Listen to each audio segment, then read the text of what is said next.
So I've been talking a lot about the contractual nature of relationships and looking at our relationships as contracts so that we can better communicate and harmonize with the people in our lives in a way that's fulfilling and fruitful.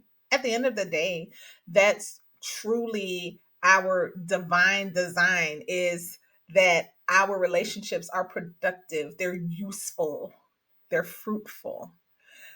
And when we talk about breach, we're talking about some type of disappointment in the relationship or the expectations or the promises. You broke a promise to me.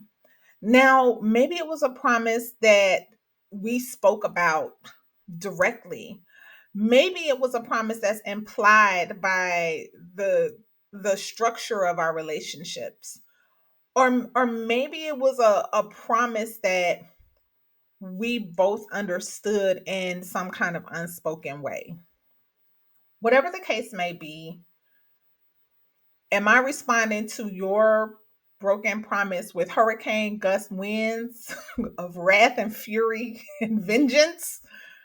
Or am I responding on the opposite extreme by refusing to talk to you, cutting myself off from you, and avoiding the conversation?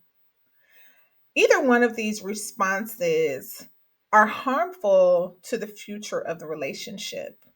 And that's why I want to challenge you to consider the path of grace whenever you're dealing with a breach within your relationship contract. And one of the ways to do that is to first examine the breach for intentionality. Did this person intend to hurt me?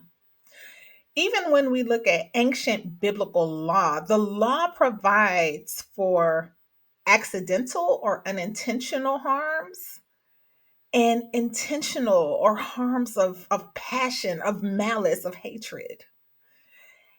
And unfortunately, for many of us, we quickly conclude a malicious or an intentional intent as a result of the pain we experience when there is a breach. And again, I'm speaking primarily of intimate relationships, marriages, relationships with children, relationship with close friends. We often, because of the pain associated with the degree of intimacy, we conclude, hey, this person meant to hurt me because if they didn't, they would have never done it. They would have never breached the contract. This is the logical sequence that we attach to intimate relationships. But handling that breach with grace does require an analysis of intent. I can definitely tell you, as a third party neutral in a lot of these issues concerning breach, that breach 3 out of 4 times is unintended.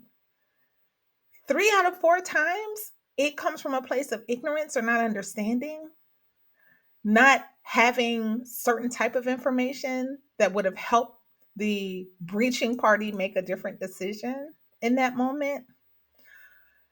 And you may be asking me, okay, so Shar, what about the other 1 out of 4? What about when they meant to hurt me? What about when there was malice aforethought? How do I deal with that kind of breach with grace?